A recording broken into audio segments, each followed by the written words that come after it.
Hi all, ಎಲ್ರಿಗೂ ನಮಸ್ಕಾರ. Welcome back to my channel Venos games. ನಾನು ನಮಗೆಲ್ಲರ ಪ್ರೀತಿ ಉನ್ನತ. ಇವತ್ತಿನ ಹೊಸ ವಿಡಿಯೋಗೆ ನಮಗೆಲ್ಲರಿಗೂ ವೆಲ್ಕಮ್ ಮಾಡ್ತಾ ಇದ್ದೀನಿ. ಇನ್ನು ನೀವು ಯಾರಾದರೂ ನನ್ನ ಚಾನಲ್ಗೆ ಸಬ್ಸ್ಕ್ರೈಬ್ ಮಾಡ್ಕೊಂಡಲ್ಲೇ ನೋಡ್ತಾ ಇದ್ದೀರಾ ಅಂದರೆ ನನ್ನ ಚಾನಲಲ್ಲಿ ನಿಮಗೆ ವರ್ಕಿಂಗ್ ವುಮೆನ್ ವ್ಲಾಗ್ಸ್ನ ನೋಡೋಕ್ಕೆ ಸಿಗುತ್ತೆ. ಇನ್ನೂ ಹೆಚ್ಚೆಚ್ಚು ಕಂಟೆಂಟ್ ನೋಡೋದಕ್ಕೆ ನನಗೆ ಸಿಗುತ್ತೆ ಅಂತಲೇ ಹೇಳ್ಬೋದು. ಸೊ ಎಸ್, ಇವತ್ತು ಟೈಮ್ ಆಲ್ರೆಡಿ 7:45 ಆಗ್ತಾ ಬರ್ತಾ ಇದೆ. ಇನ್ನು ನನ್ನದು 15 ಮಿನಿಟ್ಸ್ ನಾನು ಹೊರಡಬೇಕಾಗತ್ತೆ. ಎಸ್, ಅದಕ್ಕೆ ನಾನು ಏನು ಬ್ರೇಕ್ಫಾಸ್ಟ್ ಮಾಡಿದ್ದೀನಿ. ಆ್ಯಂಡ್ ಸ್ಪೆಷಲಿ ಮಶ್ರೂಮಲ್ಲಿ ಮಾಡುವಂಥ ಎಲ್ಲ ಐಟಮ್ಸ್ಗಳು ತುಂಬ ಜನಕ್ಕೆ ಇಷ್ಟ ಆಗುತ್ತೆ. ಸೊ ಇವತ್ತು ಕೂಡ ಅದೇ ರೀತಿ ಒಂದು ಟೇಸ್ಟಿಯಾಗಿರುವಂಥ ಮಶ್ರೂಮ್ ಬಿರಿಯಾನಿನ ಮಾಡಿದ್ದೀನಿ. ಸೊ ಬನ್ನಿ, ಜಾಸ್ತಿ ಡಿಲೇ ಮಾಡ್ದೆ ಹೇಗೆ ಮಾಡೋದು ಅಂತ ತಿಳ್ಕೊಳ್ಳೋಣ. ತುಂಬ ಕ್ವಿಕ್ಕಾಗಿ 1 ಪಾಟ್ ರೆಸಿಪಿ, ತುಂಬಾ ಟೈಮ್ ಸೇವಿಂಗ್ ಅಂತ ಹೇಳ್ಬೋದು, ಬಟ್ ಅಷ್ಟೇ ರುಚಿಯಾಗಿ ಕೂಡ ಇರುತ್ತೆ. ಸೊ ಬನ್ನಿ ನೋಡೋಣ ಯಾವುದೇ ರೆಸಿಪಿ ಏನು ಹೇಗೆ ಮಾಡೋದು ಅಂತ ಹೇಳಿ. And let's get started. ಮೊದಲಿಗೆ ರೈಸ್ ಐಟಮ್ಸ್ ಅಂತ ಹೇಳಿದ್ರೆ ಒಂದು ಸ್ವಲ್ಪ ಜ್ಯೂಸಿಯಾಗಿ ಬರಬೇಕು ಅಂತ ಪ್ರತಿಯೊಬ್ಬರು ಎಕ್ಸ್ಪೆಕ್ಟ್ ಮಾಡ್ತೀವಿ. ಬೀಟ್ ಬಿರಿಯಾನಿ ಆಗಿರ್ಬೋದು ಅಥವಾ ಈ ರೀತಿ ಪಲಾವ್ ಐಟಮ್ಸ್ ಮಾಡೋದಾಗಿರ್ಬೋದು, ಬಹಳನೇ ಜ್ಯೂಸಿಯಾಗಿ ಬರಬೇಕು ಆ್ಯಂಡ್ ಸಾಫ್ಟಾಗಿ ಅನ್ನಿಸ್ಬೇಕು ಅಂತ ಹೇಳಿ. ಸೊ ಹಾಗಾಗಿ ಒಂದು ಸ್ವಲ್ಪ ಎಣ್ಣೆ ಹಾಗೂ ತುಪ್ಪದ ಪ್ರಮಾಣ ಜಾಸ್ತಿನೇ ಇರುತ್ತೆ. ಅದಕ್ಕೆ ನಾನು ಬೇಕಾದಂಥ ಎಲ್ಲ ಡ್ರೈ ಮಸಾಲೆಸ್ನ ಆ್ಯಡ್ ಮಾಡ್ಕೊಂಡಿದ್ದೀನಿ. ಆ್ಯಂಡ್ ಒಂದು ಸ್ವಲ್ಪ ಘಮ ಬಿಟ್ಟಾದಮೇಲೆ ನೆಕ್ಸ್ಟು ಬೇಕಾಗುವಂಥ ಎಲ್ಲ ಐಟಮ್ಸ್ನು ರೆಡಿ ಮಾಡ್ಕೊಂಡಿದ್ದೀನಿ ನಾನು. ಸೊ ಇಲ್ಲಿ ಹಸಿ ಖಾರ ಕೂಡ ರೆಡಿ ಮಾಡ್ಕೊಂಡಿದ್ದೀನಿ. ಆ್ಯಂಡ್ ಎಸ್, ಅಕ್ಕಿ ಕೂಡ ತೆಗೆದಿಟ್ಕೊಂಡಿದ್ದೀನಿ ಎಷ್ಟು ಹಾಕಬೇಕು ಅಂತ ಹೇಳಿ. ಆ್ಯಂಡ್ ಎಲ್ಲ ಐಟಮ್ಸ್ನು ಚಾಪ್ ಮಾಡಿ ಇಟ್ಕೊಂಡ್ಬಿಟ್ರೆ ತುಂಬ ಕ್ವಿಕ್ಕಾಗಿ ಮಾಡ್ಕೋಬೋದು ಈ ಒಂದು 1 ಪಾಟ್ ರೆಸಿಪಿನ. ಸೊ ಆಲ್ಮೋಸ್ಟ್ 2 ದೊಡ್ಡ ಸೈಜ್ ಈರುಳ್ಳಿನ ಉದ್ದುದ್ದಕ್ಕೆ ಚಾಪ್ ಮಾಡಿ ಇಟ್ಕೊಂಡಿರೋದನ್ನು ಇದಕ್ಕೆ ಹಾಕ್ಕೋತಾ ಇದ್ದೀನಿ. ಚೆನ್ನಾಗಿ ಹಸಿ ವಾಸನೆ ಹೋಗೋ ತನಕ ಇದನ್ನು ಸ್ವಲ್ಪ ಫ್ರೈ ಮಾಡ್ಕೋಬೇಕಾಗತ್ತೆ. ಆ್ಯಂಡ್ ಎಸ್, ಇದು ಎಷ್ಟು ಚೆನ್ನಾಗಿ ನಾವು ಈರುಳ್ಳಿನ ಫ್ರೈ ಮಾಡ್ಕೋತೀವೋ ಅಷ್ಟು ಚೆನ್ನಾಗಿ ಟೇಸ್ಟ್ ಬರುತ್ತೆ. ಹಾಗಂತೂ ಫುಲ್ ಬ್ರೌನ್ ಆಗೋ ಅವಶ್ಯಕತೆ ಇಲ್ಲ, ಜಸ್ಟ್ ಹಸಿ ವಾಸನೆ ಹೋಯಿತು ಅಂತಂದರೆ ಅಷ್ಟು ಸಾಕಾಗತ್ತೆ. ಇನ್ನು ಈ ಕಡೆ ಚೆನ್ನಾಗಿ ಈರುಳ್ಳಿ ಫ್ರೈ ಆಗ್ತಿರ್ಬೇಕಾದಾಗ ನಾನು ಆ ಕಡೆ ಮಶ್ರೂಮ್ನ ಕೂಡ ಕಟ್ ಮಾಡ್ಕೊತೀನಿ. ಮಶ್ರೂಮ್ನ ಆದಷ್ಟು ಇನ್ಸ್ಟೆಂಟಾಗಿ ತೆಗೆದು ನೀಟಾಗಿ ಕಟ್ ಮಾಡಿ ಹಾಕೋಬೇಕಾಗುತ್ತೆ. ಮುಂಚೆನೇ ತೆಗೆದಿಟ್ಕೊಂಡ್ಬಿಟ್ಟು ನಾವು ಕಟ್ ಮಾಡಿಬಿಟ್ರೆ ಏನೋ ಒಂಥರ ಸ್ಮೆಲ್ ಬರೋದಕ್ಕೆ ಶುರು ಆಗಿಬಿಡುತ್ತೆ ಮಶ್ರೂಮ್. ಸೊ ಹಾಗಾಗಿ ಬೇರೆ ಎಲ್ಲ ಚಾಪ್ ಮಾಡಿಟ್ಕೊಂಡಿರ್ತೀನಿ. ಫೈನಲ್ ಆಗಿ ನಾನು ಚಾಪಿಂಗಲ್ಲಿ ಇರೋ ಅಂಥದ್ದು ಮಶ್ರೂಮ್ನ ಬಳಸ್ಕೊತೀನಿ. ಆ್ಯಂಡ್ ಎಲ್ಲನೂ ನೀಟಾಗಿ ಚಾಪ್ ಮಾಡಿಕೊಂಡು ಇದನ್ನು ಬಳಸಬೇಕಾದಾಗ ತುಂಬ ರುಚಿ ಅನಿಸುತ್ತೆ. ಆ್ಯಂಡ್ ಇದು ಕೂಡ ಎಣ್ಣೆಯಲ್ಲಿ ಚೆನ್ನಾಗಿ ಬಾಡಬೇಕಾಗತ್ತೆ ಈರುಳ್ಳಿ ಜೊತೆಗೆ. ಸೊ ಇದನ್ನು ಫ್ರೈ ಮಾಡಬೇಕಾದಾಗ ಇದ್ರ ಜೊತೆ ಒಂದು ಸ್ವಲ್ಪ ಸ್ಮೆಲ್ ಬರೋ ಚಾನ್ಸಸ್ ಇರುತ್ತೆ. ಕೆಲವೊಂದು ಸತಿ ಮಶ್ರೂಮ್ಗಳು ಕಹಿ ಬರೋದು ಕೂಡ ಇರುತ್ತೆ. ಸೊ ಅದ್ರ ಒಳಗಡೆ ಯಾವುದೇ ರೀತಿ ಬ್ಲ್ಯಾಕ್ ಸಬ್ಸ್ಟೆನ್ಸ್ ಇರೋವಂಥದ್ದನ್ನ, ಜಾಸ್ತಿ ಬ್ಲ್ಯಾಕ್ ಆಗಿದೆ ಅಥವಾ ಮೇಲ್ಗಡೆನೂ ಬ್ಲ್ಯಾಕ್ ಆಗಿದೆ ಅಂದರೆ ಆ ಥರ ಮಶ್ರೂಮ್ನ ಬಳಸೋಕ್ಕೆ ಹೋಗಬೇಡಿ, ಬಿಕಾಸ್ ಅದು ಪಾಯ್ಸನಸ್ ಆಗಿ ಕೂಡ ಇರುತ್ತೆ. ಹಾಗಾಗಿ ಚಿಕ್ಕದಾಗಿ ಇದನ್ನು ಚಾಪ್ ಮಾಡಿ ಇಟ್ಕೊಂಡು ನಾನು ನನ್ನ ನೆಕ್ಸ್ಟ್ ಪ್ರಾಸೆಸ್ಗೆ ಬಳಸ್ಕೊತೀನಿ. ಆಲ್ಮೋಸ್ಟ್ ಇಲ್ಲಿ ನಾನು 1 ಬಾಕ್ಸ್ ಮಶ್ರೂಮ್ನ ಕಂಪ್ಲೀಟಾಗಿ ಬಳಸ್ಕೊತಾ ಇದ್ದೀನಿ. ಅಂದರೆ 250 ಗ್ರಾಮ್ಸಷ್ಟು ಮಶ್ರೂಮ್ನ ಇಲ್ಲಿ ಬಳಸ್ಕೊತಾ ಇದ್ದೀನಿ. ಆ್ಯಂಡ್ ಚೆನ್ನಾಗಿ ಫ್ರೈ ಆಗಿರೋಂಥ ಈರುಳ್ಳಿ ಮತ್ತು ಈರುಳ್ಳಿನಲ್ಲಿ ಏನು ಫ್ರೈ ಆಗಿದೆ ಎಣ್ಣೆಯಲ್ಲಿ, ಅದ್ರ ಜೊತೆಗೆ ನಾನು ಚಾಪ್ ಮಾಡಿಟ್ಕೊಂಡಿರೋಂಥ ಅಷ್ಟು ಮಶ್ರೂಮ್ನ ಹಾಕ್ಕೊಂಡು ಚೆನ್ನಾಗಿ ಇದಕ್ಕೆ ಕಂಪ್ಲೀಟ್ ಆ ಹಸಿ ವಾಸನೆ ಅಥವಾ ಮಶ್ರೂಮ್ದು ಸ್ಮೆಲ್ ಏನಿದೆ, ಅರೋಮಾ ಏನಿದೆ, ಅದು ಕಂಪ್ಲೀಟಾಗಿ ಹೋಗಬೇಕು. ಅಲ್ಲಿ ತನಕನೂ ಇದನ್ನು ನೀಟಾಗಿ ಫ್ರೈ ಮಾಡಬೇಕಾಗತ್ತೆ. ಆ್ಯಂಡ್ ಮಶ್ರೂಮ್ ಬೆಂದಾದಮೇಲೆ ತುಂಬ ಸಾಫ್ಟಾಗಿ ತುಂಬ ಕಮ್ಮಿ ಅಂತ ಅನ್ಸೋಕ್ಕೆ ಶುರು ಆಗಿಬಿಡತ್ತೆ. ಬಟ್ ಎಸ್, ಇದನ್ನು ಫ್ರೈಯಿಂಗ್ ಪ್ರಾಸೆಸ್ಸಲ್ಲಿ ನಾನೊಂದು ಸ್ವಲ್ಪ ಉಪ್ಪು ಕೂಡ ಆ್ಯಡ್ ಮಾಡ್ಕೊತೀನಿ. ಆ್ಯಂಡ್ ಫೈನಲಾಗಿ ಒಂದು ಸತಿ ನೀರು ಆ್ಯಡ್ ಮಾಡ್ಕೊಂಡಾಗ ಉಪ್ಪನ್ನ ಆ್ಯಡ್ ಮಾಡ್ಕೊತೀನಿ.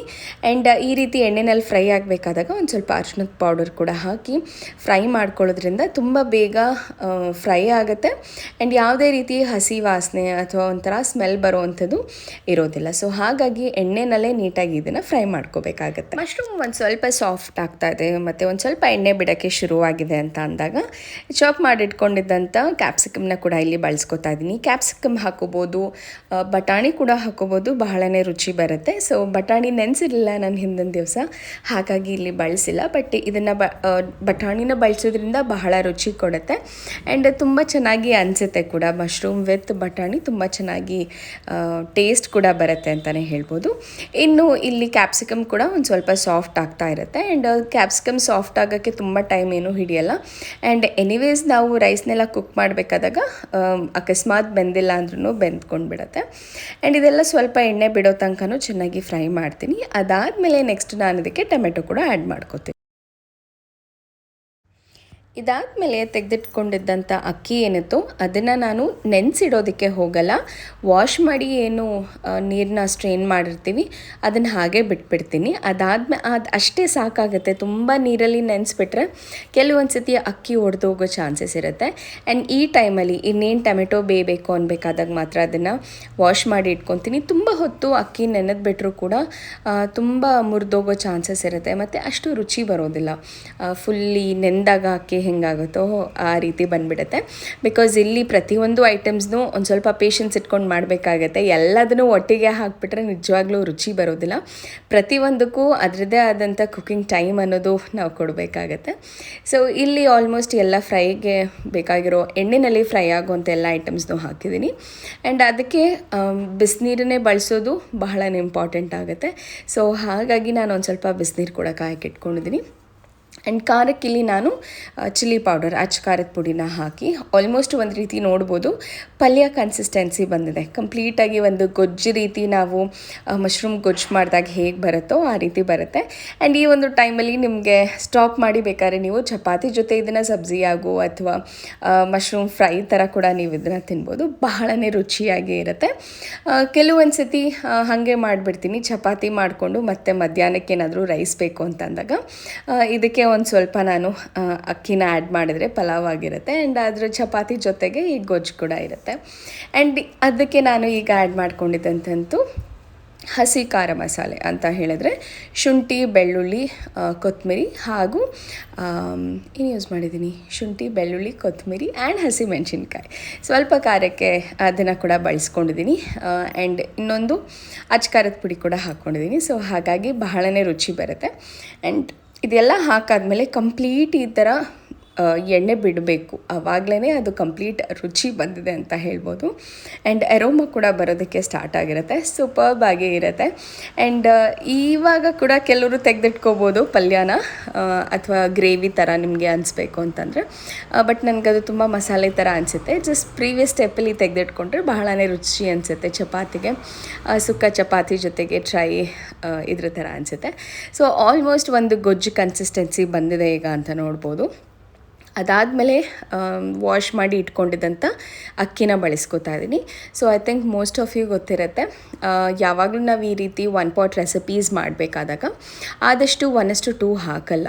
ಸೊ ಒಂಚೂರು ಕಮ್ಮಿನೇ ಬಳಸ್ಕೋತೀವಿ. ಬಿಕಾಸ್ ನಾವು ಮಸಾಲೆ ಕೂಡ ಇಲ್ಲಿ ಆ್ಯಡ್ ಮಾಡಿರ್ತೀವಿ, ಎಲ್ಲ ನೀರು ಕನ್ಸಿಸ್ಟೆನ್ಸಿ ಇರುತ್ತೆ. ಸೊ ಹಾಗಾಗಿ ತುಂಬ ನಾವು ಜಾಸ್ತಿ 1:2 ರೇಷಿಯೋ ಹಾಕಿಬಿಟ್ರೆ ತುಂಬ ಮೆದಕಲಾಗೋ ಚಾನ್ಸಸ್ ಇರುತ್ತೆ. ಸೊ ಹಾಗಾಗಿ ಫಸ್ಟು ನಾನಿಲ್ಲಿ ಅಕ್ಕಿನ ಚೆನ್ನಾಗಿ ಒಂದು ಸ್ವಲ್ಪ ಮಸಾಲೆ ಎಲ್ಲ ಹಿಡೀಲಿ ಅಂತ ಹೇಳಿ ಒಂಚೂರು ಸ್ಟಿರ್ ಮಾಡ್ಕೊತಾ ಇದ್ದೀನಿ. ಆ್ಯಂಡ್ ಅದಾದಮೇಲೆ ನಾನು ನೀರನ್ನ ಬಳಸ್ಕೊತೀನಿ.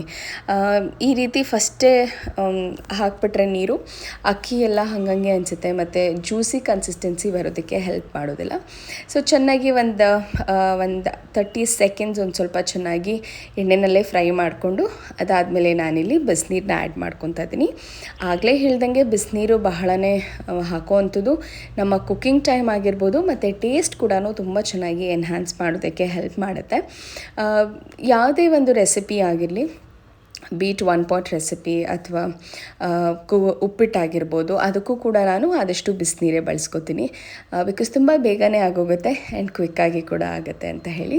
ಸೊ ಆಲ್ಮೋಸ್ಟ್ ಈಗ ಬೇಕಾದಷ್ಟು ನೀರನ್ನ ಆ್ಯಡ್ ಮಾಡ್ಕೊಂಡಿದ್ದೀನಿ. ನೆಕ್ಸ್ಟ್ ಈಗ ಒಂದು ಕುದಿ ಬಂದಾದಮೇಲೆ ಇನ್ನೂ ಒಂದು ಸ್ಪೆಷಲ್ ಪ್ರಾಸೆಸ್ ಇದೆ ಇದಕ್ಕೆ. ಆ್ಯಂಡ್ ಅದು ಒಂದು ರೀತಿ ಎನ್ಹ್ಯಾನ್ಸ್ ಮಾಡುತ್ತೆ ಇದರದ್ದು ಟೇಸ್ಟ್ ಅಂತಲೇ ಹೇಳ್ಬೋದು.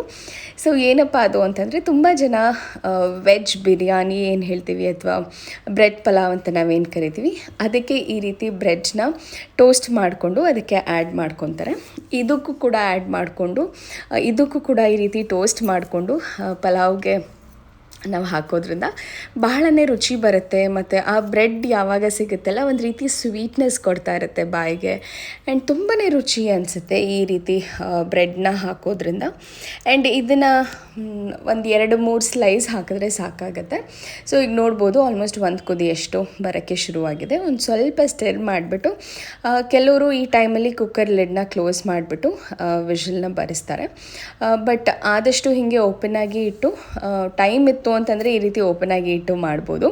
ಇಲ್ಲ ನಮಗೆ ತುಂಬ ಕ್ವಿಕ್ಕಾಗಿ ಆಗಬೇಕು ಅಂದಾಗ ಈ ಒಂದು ಟೈಮಲ್ಲಿ ಕುಕ್ಕರ್ ಲಿಡ್ನ ಕ್ಲೋಸ್ ಮಾಡಿ ಸಿಮ್ಮಲ್ಲಿ ಇಟ್ಟು ಈ ಒಂದು ಪ್ರಾಸೆಸ್ನ ಆರಾಮಾಗಿ ಮಾಡ್ಬೋದು. ಅಂದರೆ ತುಂಬ ಚೆನ್ನಾಗಿ ಅನ್ನ ಕೂಡ ಚೆನ್ನಾಗಿ ಬರುತ್ತೆ ಅಂತಲೇ ಹೇಳ್ಬೋದು. ಆ್ಯಂಡ್ ಇವಾಗ ಟೋಸ್ಟ್ ಒಂದು ಸ್ವಲ್ಪ 4 ಪೀಸ್ ಮಾಡ್ಕೊತೀನಿ, ಸೊ ದಟ್ ಎಲ್ಲ ಕಡೆ ಈವನ್ ಆಗಿ ಡಿಸ್ಟ್ರಿಬ್ಯೂಟ್ ಆಗುತ್ತೆ ಅಂತ ಹೇಳಿ. ಸೊ 2 ಟೋಸ್ಟ್ನ ತೊಗೊಂಡಿದ್ದೀನಿ, ಅದನ್ನು ನಾನು ಆಲ್ಮೋಸ್ಟ್ ಈಕ್ವಲ್ ಆಗಿ 4 ಹಾಫ್ಸ್ ಮಾಡಿಕೊಂಡು ಅದ್ರ ಮೇಲೆ ಹಾಕ್ತೀನಿ. ಆ್ಯಂಡ್ ಎಸ್, ನಿಜವಾಗ್ಲೂ ಒಂಥರ ತುಂಬ ಚೆನ್ನಾಗಿ ಅನಿಸುತ್ತೆ. ಆ ಬ್ರೆಡ್ಡು ಅರೋಮಾ ಕೂಡ ಅದ್ರ ಜೊತೆ ಆ ಮಸಾಲೆ ಜೊತೆ ಆ್ಯಡ್ ಆನ್ ಆಗಿ ತುಂಬಾ ಚೆನ್ನಾಗಿ ಟೇಸ್ಟ್ ಕೊಡುತ್ತೆ ಅಂತಲೇ ಹೇಳ್ಬೋದು.